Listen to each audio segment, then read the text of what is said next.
हमारे यहाँ जो पॉलिटिक्स होती है वो एस्टेब्लिशमेंट प्रो होती है। अगर आपने एस्टेब्लिशमेंट को खुश करना है तो आपको इस तरह के नारे लगाने पड़ते हैं। जब आप इस तरह के नारे लगाएंगे तो आपकी पॉपुलैरिटी अगर जीरो भी होगी तो आपको उठा के किसी अच्छे ओहदे पे और किसी कोई ना कोई मिनिस्ट्री मिल जाती है। मोदी का जो यार है गद्दार है, गद्दार है, मोदी का जो यार है गद्दार है, गद्दार है, मोदी का जो यार है गद्दार है, गद्दार है, मोदी का जो यार है गद्दार है, गद्दार। कमेंट में जरूर बताइएगा कि क्या आपके भी वहाँ पे असेंबली में पाकिस्तान को लेके आपके प्राइम मिनिस्टर या आपके असेंबली में जो पॉलिटिशियन है वो इस तरीके से नारे लगाते हैं कि पाकिस्तान का जो यार है वो गद्दार है, या इमरान का जो यार है वो गद्दार है, नवाज शरीफ का जो यार है वो गद्दार है। नवाज शरीफ के दौर में थोड़े से ताल्लुकात बेहतर होने लगे थे, मुंबई अटैक्स हो गए। बेनजीर ने कोशिश की, उसके बाद उसके ऊपर क्या इल्जाम लगाया गया कि ये इसने सिखों के नाम दिए या ये किया या वो किया, उसके ऊपर खालिस्तान का वो बीच में लाया गया और फिर ताल्लुकात रुक गए। उसके बाद मुशर्रफ और वाजपेयी के दरमियान जो एक ताल्लुकात बने थे और वहाँ पे कश्मीर का मसला ऑलमोस्ट तकरीबन हल हो चुका था। चार नुकाती एजेंडा था जिसमें ट्रूप्स का वापस लेके आना था, एलओसी के अंदर कश्मीरी आ जा सकते थे और 2-3 पॉइंट्स और भी थे। हमारा जो एजुकेशन बजट है वो 100 अरब से भी कम है।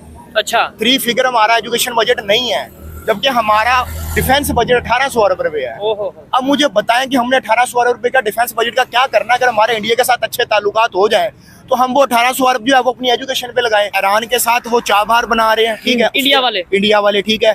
बांग्लादेश को वो इलेक्ट्रिसिटी सप्लाई कर रहे हैं, ठीक है। अफगानिस्तान के अंदर वो अपनी इन्वेस्टमेंट कर रहे हैं। सऊदी अरब ने अभी रिसेंटली उनके अंदर इन्वेस्टमेंट की है।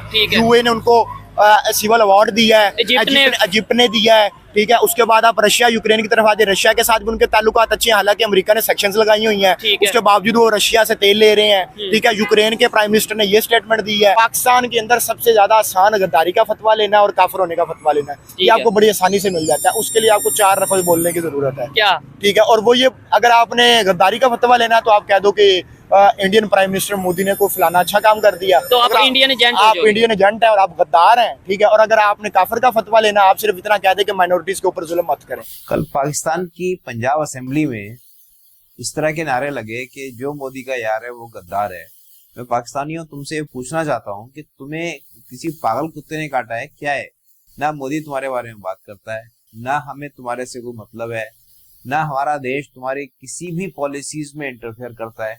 फिर तुम्हें मोदी के नाम के नारे लगाने की क्या जरूरत है? अरे भाई, तुम अपने नवाज शरीफ के नारे लगाओ, अपनी जनता के नारे लगाओ, उन लोगों के बारे में सोचो। तुम इतना मोटा बजट तुम डिफेंस के नाम पे खा जाते हो, तुम्हारी पब्लिक को पता है कि तुम क्या कर रहे हो, और तुम यहाँ लोगों को इमोशनल ब्लैकमेल कर रहे हो कि जो मोदी का यार है वो गद्दार है। मोदी से तुम्हारा क्या लेना देना है? ना वो तुम्हारे देश का प्रधानमंत्री है, ना वो तुम्हारे देश का सिटीजन है, ना वो तुम्हारे देश आता है ना जाता है। तो फिर तुम्हें उसमें किस चीज के लिए तुम लोगों को भड़का रहे हो? अब तुम्हारी पब्लिक इतनी बेवकूफ नहीं है, वो समझने लगी है। तो मेरे ख्याल से अब समय है, हाई टाइम है कि अपनी पब्लिक के बारे में सोचो और ये सारी चीजें बंद कर दो। तो अभी आज से ही ये कसम खाओ कि इस तरह की कोई बात नहीं करोगे, और जो भी करोगे अपनी पब्लिक की वो उनके भलाई के लिए करोगे, ठीक है। और दोस्तों, अगर आपने चैनल को सब्सक्राइब नहीं किया है तो प्लीज चैनल को सब्सक्राइब जरूर करना और बेल आइकॉन पे क्लिक करके ऑल पे क्लिक करना, ताकि सारी नई वीडियो की नोटिफिकेशंस आपको टाइमली मिलती रहे। पंजाब असेंबली, पाकिस्तान की पंजाब असेंबली में प्रॉपर नारे लगे हैं कि मोदी का जो यार है वो गद्दार है। हैरत वाली बात इसलिए नहीं है कि पाकिस्तान में पहले भी ऐसे नारे लगते रहे हैं, हैरत वाली बात इसलिए है कि एक टाइम पे ट्रेड बंद है, एक टाइम पे इंडियन प्राइम मिनिस्टर या उनके फॉरेन मिनिस्टर या उनके हायर लेवल के जो मिनिस्टर्स हैं वो पाकिस्तान का नाम तक नहीं ले रहे। दूसरी साइड पे पाकिस्तान में नारे लग रहे हैं मोदी का जो यार है वो गद्दार है।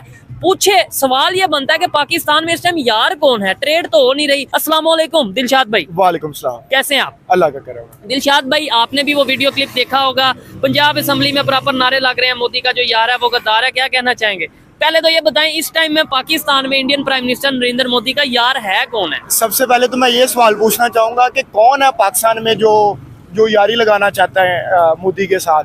वो मोदी का पिछले साल के अंदर जितनी भी स्टेटमेंट्स आई हैं उनमें से उसने पाकिस्तान का जिक्र कहीं भी नहीं किया, ना डायरेक्टली किया ना इनडायरेक्टली। पाकिस्तान में पंजाब असेंबली जो है वहाँ पे उन्होंने नारे लगाए हैं कि मोदी का जो यार है गद्दार है। मैं तो कहूँगा आप वो क्लिप चलाएं जिसमें उन्होंने कहा है मोदी का जो यार है गद्दार है, गद्दार है, मोदी का जो यार है गद्दार है, गद्दार है, मोदी का जो यार है गद्दार है, गद्दार है, मोदी का जो यार है गद्दार है, गद्दार है। ठीक है। और मुझे ये बताएं कि पाकिस्तान को इस टाइम इंडिया की जरूरत है, इंडिया को पाकिस्तान की जरूरत नहीं है। अगर ये मेरी बात कुछ चंद दानिश्वरों को बुरी लगेगी, तो मैं ये वादा करना चाहता हूँ, क्योंकि उनके तमाम मुस्लिम कंट्रीज के साथ, जैसे बड़े बड़े 3 मुस्लिम कंट्रीज मैं आपको गिनवा देता हूँ, यूएई ने उसको अवार्ड दिया, इजिप्ट ने उसको अवार्ड दिया, उसके बाद सऊदी अरेबिया ने दिया। ठीक है। ठीक है।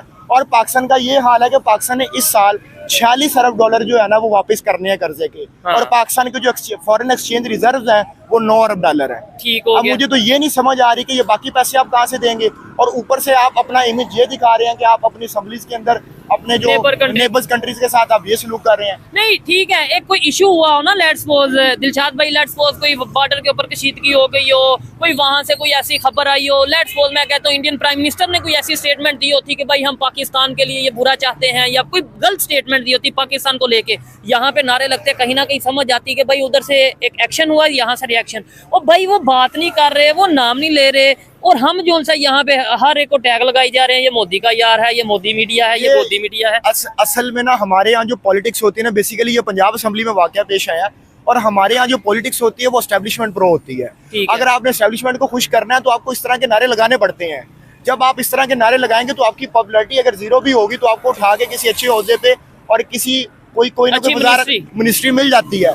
तो ये कोई नई बात नहीं है, पाकिस्तान में ये 17 साल से नारे लगाते जा रहे हैं। और जो भी हमारा जो लीडर, पॉलिटिकल लीडर्स जैसे कि इमरान खान या नवाज शरीफ है या बेनज़ीर भुट्टो थी, जो भी करीब आने की कोशिश की, जिसने भी ट्रेड खोलने की कोशिश की, जिसने भी अच्छे ताल्लुकात बनाने की कोशिश की, उसके ऊपर यही टैग तो लगाया गया है। अब नवाज शरीफ के जब यहाँ पे शादी हुई थी तो मोदी आए थे, तो नवाज शरीफ के ऊपर कितना टैग लगा दिया गया कि ये जो नवाज शरीफ है ये मोदी का यार है, ये गद्दार है। ठीक है। और फिर हैरत वाली बात ये है, कोई एक पार्टी ऐसी नहीं बचती। दिलशाद भाई आप मेरी इस बात को सेकंड करिएगा या डिसएग्री भी कर सकते हैं। इमरान खान साहब की पार्टी ये कहती नजर आती है कि नवाज शरीफ और उनकी जो पार्टी है वो इंडियन प्राइम मिनिस्टर की दोस्त है या इंडिया के फेवर में है, और दूसरी साइड पे नवाज शरीफ साहब की पार्टी ये कहती नजर आती है कि इमरान खान साहब को इंडियंस ने फंडिंग की है उनकी पार्टी के लिए, उनकी पार्टी को जो फंड आता है वो इंडिया से आता है। मतलब दोनों को ही एक दूसरे में इंडियन एजेंट नजर आता है। ये थोड़ी हैरान करने वाली या मजाक वाली बात नहीं है।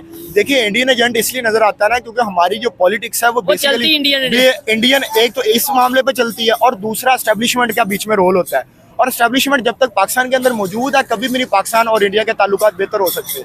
और ये तभी हो सकते हैं कि जब आवाम जो है उनके अंदर एक शऊर पैदा किया जाए, उनको अवेयरनेस दी जाए ताकि वो इस मामले को समझे।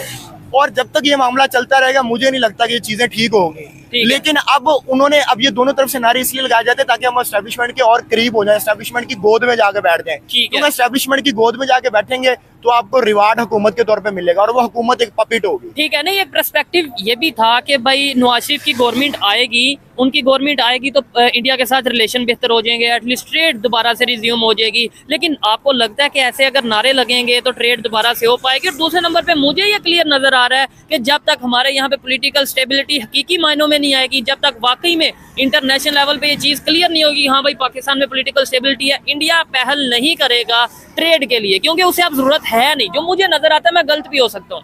देखिए सबसे पहले तो एक मुल्क के अंदर पॉलिटिकल स्टेबिलिटी सबसे ज्यादा इंपॉर्टेंट होती है। अब एक बाहर वाला इन्वेस्टर है, इंटरनेशनल इन्वेस्टर है, वो पाकिस्तान में क्यों इन्वेस्ट करेगा? उसको तो यही नहीं पता कि पाकिस्तान की हुकूमत 2 साल चलनी है या 3 साल चलनी है। जब पाकिस्तान की हुकूमत की टांगे खींची जाती हैं 2-3 साल बाद, अभी तक हमारा कोई प्राइम मिनिस्टर टर्म पूरी नहीं कर सका अपनी।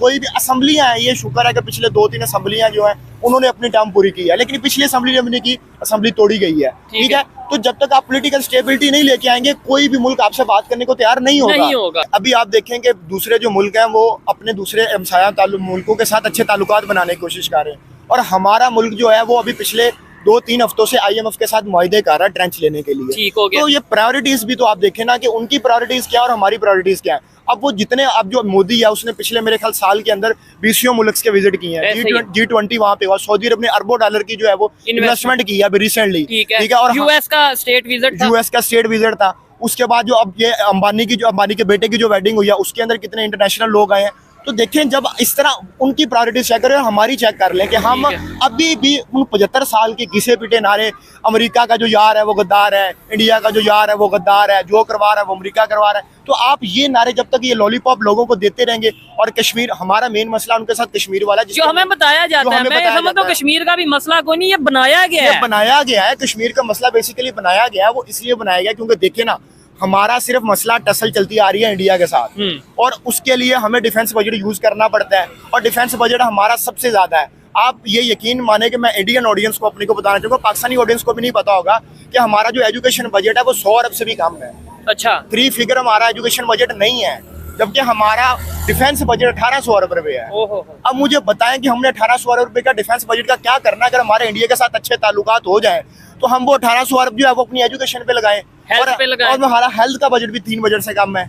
ठीक ठीक है। है, और हमारी प्रायोरिटीज का ये हिसाब लगा लें कि जो मेट्रो और ऑरेंज लाइन ट्रेन बनाती है इस पे हम अपना सारा बजट यूज कर देते हैं, ठीक है। बजाय ये कि हेल्थ के अंदर इन्वेस्ट करें। ठीक है दिलशाद भाई, और भी आपसे बातें करूंगा, लेकिन जब मैं पब्लिक से ये बात करता हूँ ना कि यार ये क्या वजह है, नफरत क्यों यहाँ पे क्रिएट की जाती है, हमारे मीडिया के थ्रू क्यों बताया जाता है कि इंडिया दुश्मन है, इंडियन पॉलिटिशियन दुश्मन है या इंडिया के नरेंद्र मोदी दुश्मन है, तो मुझे अक्सर ये भी आप बताइएगा जवाब देखने को सुनने को मिलता है कि नहीं भाई ये एक साइड नहीं, दोनों साइड पे ऐसे होता है। जितने भी देखने वाले हैं, चाहे वो इंडिया से हैं, चाहे वो फॉरेन कंट्री से हैं, यूएई में कोई इंडियंस मौजूद हैं, वो कमेंट में जरूर बताइएगा कि क्या आपके भी वहाँ पे असेंबली में पाकिस्तान को लेके आपके प्राइम मिनिस्टर या आपके असेंबली में जो पॉलिटिशियन है वो इस तरीके से नारे लगाते हैं कि पाकिस्तान का जो यार है वो गद्दार है, या इमरान का जो यार है वो गद्दार है, नवाज शरीफ का जो यार है वो गद्दार है? क्या आपके वहाँ पे ऐसे नारे लगते हैं? आपने कोई देखा प्रॉपर ऐसे नाम लेके उधर उनकी असेंबली में कह रहे हो कि इमरान खान का जो यार है या नवाज शरीफ का जो यार है वो गद्दार है? नहीं, वहाँ पे इस तरह का कोई चीज देखने को नहीं मिली। और आप ये देखें कि पाकिस्तान के अंदर जो है ना वो अभी हम पहले स्टेज के ऊपर ही हैं,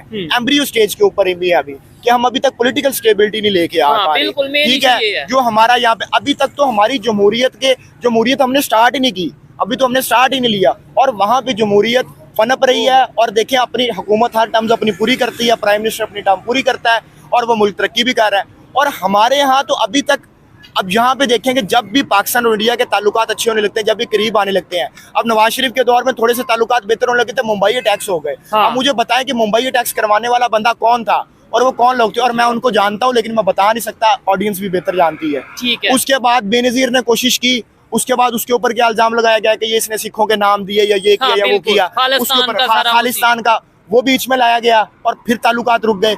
उसके बाद मुशर्रफ और वाजपेयी के दरमियान जो एक ताल्लुकात बने थे, और वहाँ पे कश्मीर का मसला ऑलमोस्ट तकरीबन हल हो चुका था। कोई चार नुकाती एजेंडा था जिसमें ट्रूप्स का वापस लेके आना था, एलओसी के अंदर कश्मीरी आ जा सकते थे, और 2-3 पॉइंट्स और भी थे। ठीक है, तो वहाँ पे एक मसला हल हो चुका हुआ था, लेकिन उसके बाद फिर एक क्लैश, फिर ये क्रॉस बॉर्डर टेररिज्म जो होती है वो शुरू हो जाती है, सरहदों पे तनाव शुरू हो जाता है।